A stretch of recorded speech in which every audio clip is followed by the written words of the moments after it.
Now, after a bit more time to do some research into players, teams, and stats, I've come up with an updated draft in the Euro 2024 fantasy game. And in this video, I'm going to talk you through it.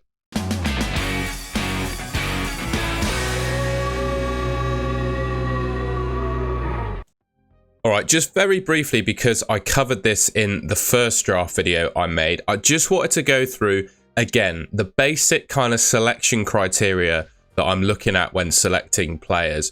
My number one thing to look for is players that are guaranteed to start, right? You can't be picking players in this game that don't play. I really like penalty takers in this game. I've said previously, I've worked out 19 penalties in 64 games during the World Cup 2022. That means there's a penalty in every 3 games. So work that out. Most teams play 3 games in the groups. Well, all teams play 3 games in the group stages, right? Could mean a penalty during the group stages for pretty much every team, sort of on average, right? That's a bit of an extrapolation. Could that mean basically that each penalty taker you pick scores a goal in the group stages? I think that's really something to bear in mind. Set piece takers and set piece threat, I think, is also really crucial. 40% of all the goals that get scored in international football on average are from set plays, either like directly from a direct free kick or off the edge of a cross or something like that, right? So having players that can get on the end of set pieces or actually take them is going to reward you with points, in my opinion. And then also players with favourable fixtures, right? You want players with good groups and good fixtures, and that's the basic selection criteria I've thought about when picking this team.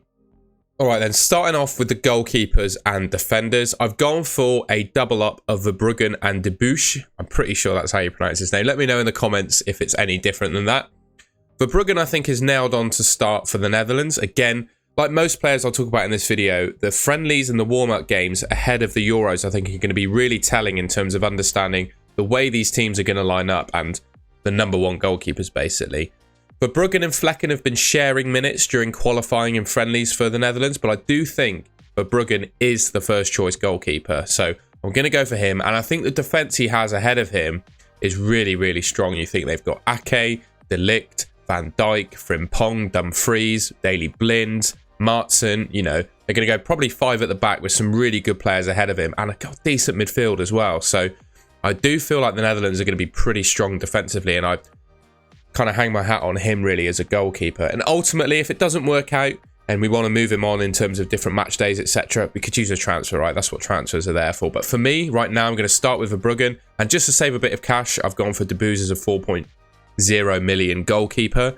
I don't really see any 4 million goalkeepers that I can hang my hat on playing, so I've just gone a little bit risky to save a bit of cash. That might change. I might double up with 2 actual playing goalkeepers, but for now I wanted to strengthen the rest of my team, and you can, when you see the rest of your team, hopefully you understand why I tried to save some cash on the goalkeepers. Defensive wise then, you'll notice there are 2 4 million players in there. I'll cover them in a second because to me they're really important to building this team, and I think they deserve their own little centerpiece. So I'll talk about both of them separately. Castagna, Hernandez, and DeMarco, or the 3 I'll talk about in this segment then. So Castagna, I must say, I'm not 100% confident in the Belgian defence. I don't know quite how many clean sheets they're going to get, but Castagna has been really good going forwards and also pretty decent for ball recoveries during the qualifying and friendlies that Belgium have played recently. So I do like him as an option. I think he'll do good from an attacking perspective. Hernandez of France, I mean, in my opinion, I'm English, as you can probably tell, but I think France are my favourites to win the tournament, and I just think their defence, midfield, etc. is just so strong. And he looks pretty decent from an attacking perspective, likely playing at left back, right? So I think he's going to do well, and it makes sense to go for him. I actually, outside of Mbappe, not massive on any other French players, so I think it's good to get Hernandez in just for a bit of French coverage, to be honest, because they are such a good team, right? Mittelstadt and Pace, like I said, I'll cover them later. DeMarco, I had Di Lorenzo in my previous draft from Italy, but I think DeMarco for 0.5 million cheaper, and his stats are actually better than Di Lorenzo's. I kind of changed my mind, really. I think you got to go for him instead. All right, then Mittelstadt, he's a little bit of a cheat code in this game. I think most people already probably know about him. He's tipped to start at left back for Germany. I think he probably will. Only has Raum for competition, who didn't play a single minute during qualifying, the actual important international games that Germany had. Mittelstadt is the cheapest defender price you can get in the game for a team that are the host team of the tournament and they've got a good group. I think they're going to keep a good amount of clean sheets. And when you think of that German squad, the quality of players they've got in it, the form that they've all been in for their respective clubs, the stuff that their clubs have done in Europe, for example, this season, I just think Germany are coming into this tournament in a really good position, basically. And I think he'll do well. And I mean, what more can you ask for, right? 4 million for a starting German defender. Yeah, I think you just got to go for him.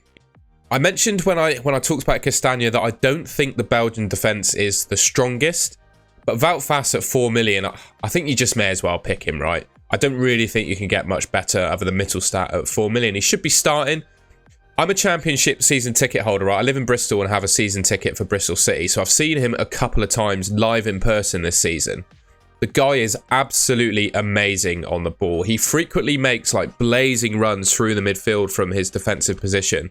I remember he's actually gotten in the box sometimes for Leicester and been one-on-one with the goalkeeper from his runs. He really is that good, and he's really dangerous in the air as well.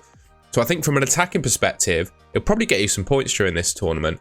But I will say he is not the best defender. He got showed up by some pretty poor championship players last season. And I think, I'm not trying to attack the guy, I think it's factual. He was one of the main reasons I think that Leicester actually got relegated from the Premier League when they did, being just so poor defensively, and he was one of the stalwarts in that defence. And so for that reason, and the fact he's partnering Vertonghen, who of course is not playing at the highest level of football anymore, I'm just not convinced by Belgium defensively. Faes, I still don't know how to pronounce his name properly. I think he'll do good from an attacking perspective, and again, at 4 million, right, I don't think you can get much better. Okay then, on to the midfield, and I'll admit, there are still some positions in here that I'm still not completely locked in on. First up, to be honest, is Jude Bellingham. He is pretty much the most popular midfielder in this game right now, and I think he could have a really strong Euros. It just all depends on how England line up. I think there are still a lot of question marks as to how Gareth Southgate will line England up in their first fixture against Serbia, and obviously for the rest of the tournament. Jude Bellingham being in my team, Phil Foden being in my team as well, I think those are the two England players I'd really consider.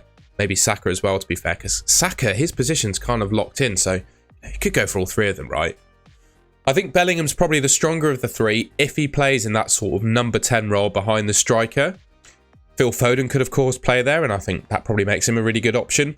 But likewise, Bellingham could play further back in like the number 6, number 8 position, and Phil Foden could play wide left. And I think if both of them play in those positions, they're not going to be such good options. So right now I'm picking Bellingham with his sort of popularity in the game and the fact that I probably think he's going to start. I think Gareth Southgate's going to play him as the number 10 because we all know how good he's been for Real Madrid this season, right? Probably play Foden on the left and Rice alongside another defensive midfielder sort of a bit deeper. I think that's probably how he's going to line up, which I think bodes well for Jude Bellingham. So for that reason, I've picked him. But it all depends on just how England actually line up.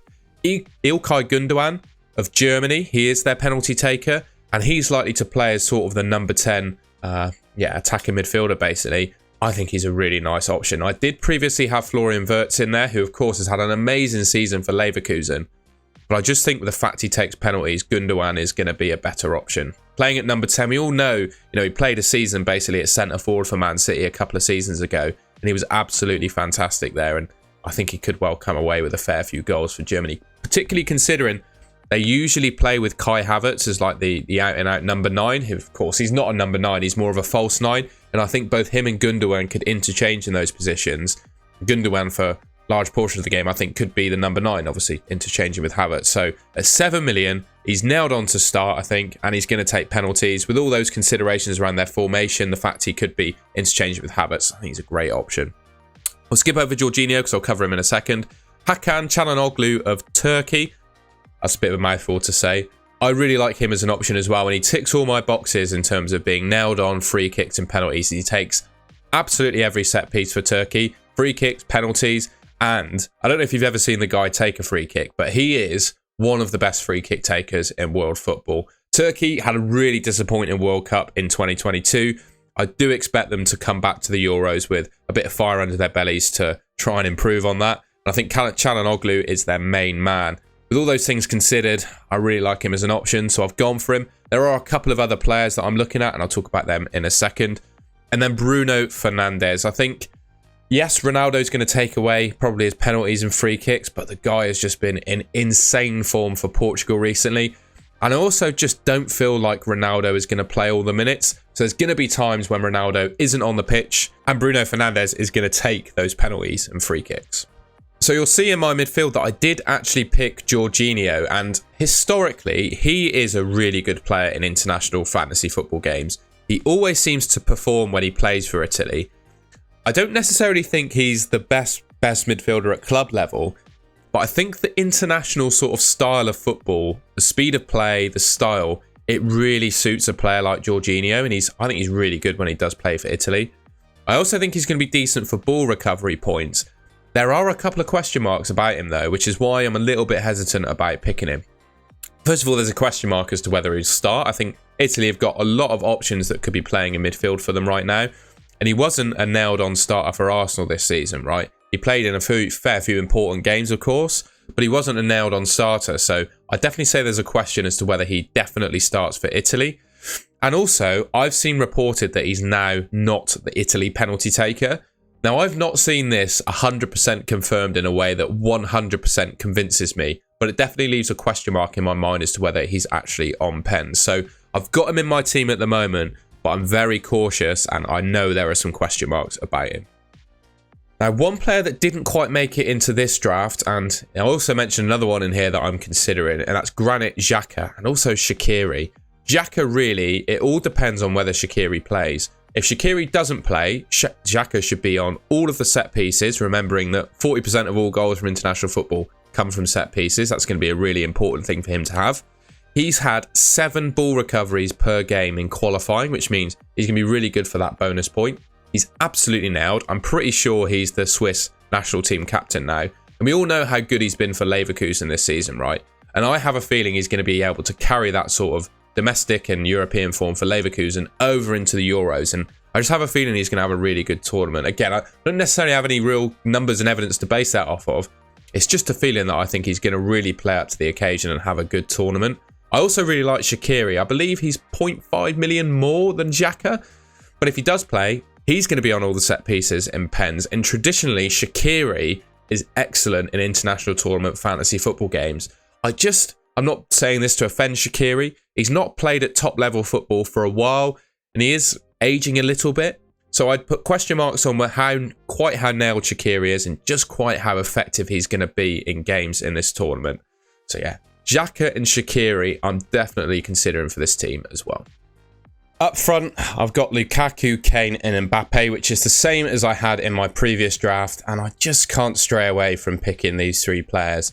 The one player I would consider other than these 3 is Ronaldo, but with Lukaku being a whole million cheaper than Ronaldo in this game, I don't think there's a whole lot to separate the two of them anyway. Lukaku is absolutely fantastic when he plays for Belgium. They've got a front 3 of Trossard, Doku and Lukaku with De Bruyne in midfield behind them. I think they're going to score a lot of goals. Like I said, I do doubt them a little bit defensively, but goal scoring wise, I think they're going to be just fine. And Lukaku, is absolutely nailed on to start for them. He's going to play 90 minutes every game, take their penalties. I just think he's going to be great. And whenever he plays internationally for Belgium, he plays very, very well. Again, similar to Jorginho, I think the style of international play really helps Lukaku, and he's better for Belgium than he is at club level. Yeah, I really like him as an option, and I think with there being not a whole lot to separate him and Ronaldo, in my opinion, it's definitely worth picking him and saving the million. Kane and Mbappe is my other 2.